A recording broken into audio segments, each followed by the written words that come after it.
Hai guys, saya Abang Ash and welcome back to my channel.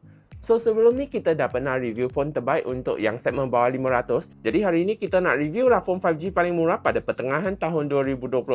Sebab dekat market sekarang kan, harga phone tu dah semakin tinggi. Tapi korang still boleh dapat phone dengan harga murah kalau korang rajin survey. So kalau korang tengah nak cari phone 5G, lepas tu tak pasti lagi nak beli yang mana satu, korang boleh survey lah video ni sebelum beli. Sebab saya dah cuba listkan phone 5G yang masih ada dekat market dan harga dia sekitar 500 lebih sehingga RM700. So kalau video ni dapat membantu korang, jangan lupa tinggalkan butang like dan komen tiang kayu untuk support channel ini. So tanpa membuang masa, inilah senarai phone 5G terbaik bawah RM700 yang masih berbaloi untuk dibeli pada pertengahan tahun 2026. Yang keenam, kita akan berikan kepada itel P55.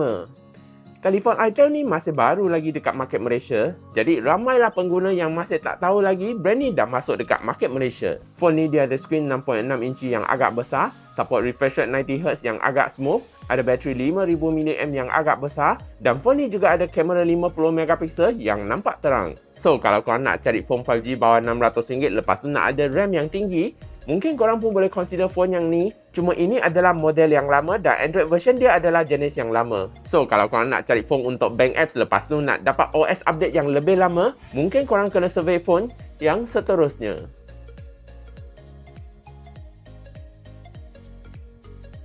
Yang kelima, kita akan berikan kepada Samsung Galaxy A06 5G.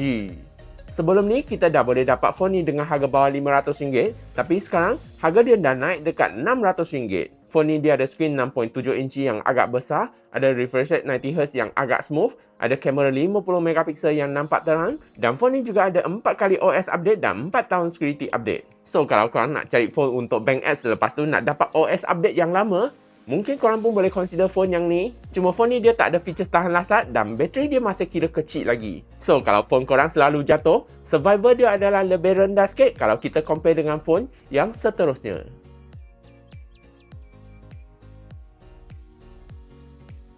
Yang keempat, kita akan berikan kepada Vivo Y21 5G.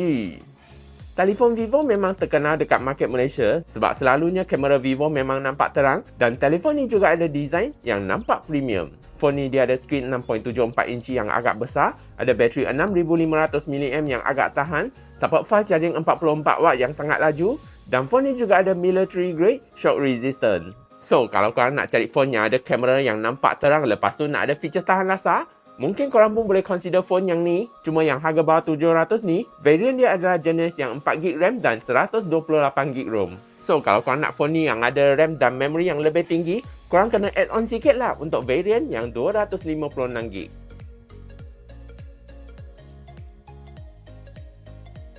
Yang ketiga, kita akan berikan kepada Tecno Spark 50 5G.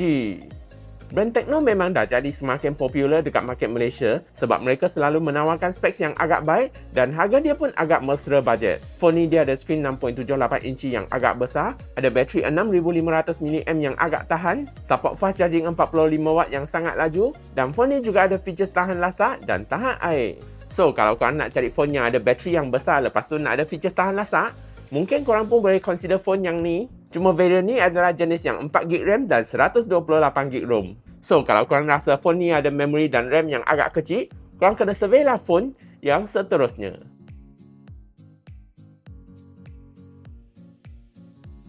Yang kedua, kita akan berikan kepada TCL 40 Next Paper 5G.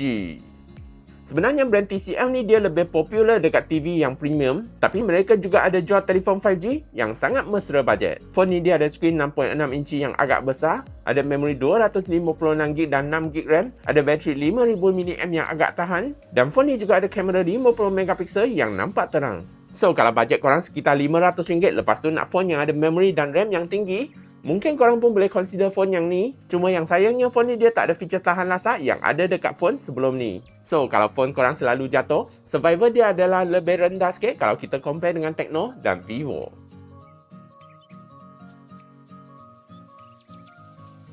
Yang pertama, kita akan berikan kepada Redmi 15 5G. Telefon Redmi 15 5G ni sebenarnya dia ada dua variant. Yang 128GB tu dijual pada harga sekitar RM600, yang 256GB pula dijual pada harga sekitar RM700 lebih. Phone ni dia ada skrin 6.9 inci yang agak besar, support refresh rate 144Hz yang agak smooth, ada bateri 7000 mAh yang sangat tahan, dan phone ni juga guna chipset Snapdragon 6S Gen 3 yang cukup laju. So, kalau korang nak cari phone yang guna chipset Snapdragon lepas tu nak ada bateri yang tahan, mungkin korang pun boleh consider phone yang ni. Cuma yang harga 600 ni, specs dia adalah jenis yang 4GB RAM dan 128GB ROM. So, kalau korang nak phone ni yang ada memory yang lebih besar, korang kena add on lah lebih sikit untuk variant yang 256GB. So, itulah senarai 6 telefon 5G terbaik bawah RM700 yang masih berbaloi untuk dibeli pada pertengahan tahun 2026 ni. So, kalau korang nak beli phone ni dengan harga murah, korang boleh klik lah produk link yang ada dalam video ni untuk dapatkan YouTube discount voucher daripada Shopee. So, I rasa itu saja untuk video hari ni. Kalau suka video ni, jangan lupa tekan butang like, share, komen dan subscribe ya. Bye-bye and see you in the next video.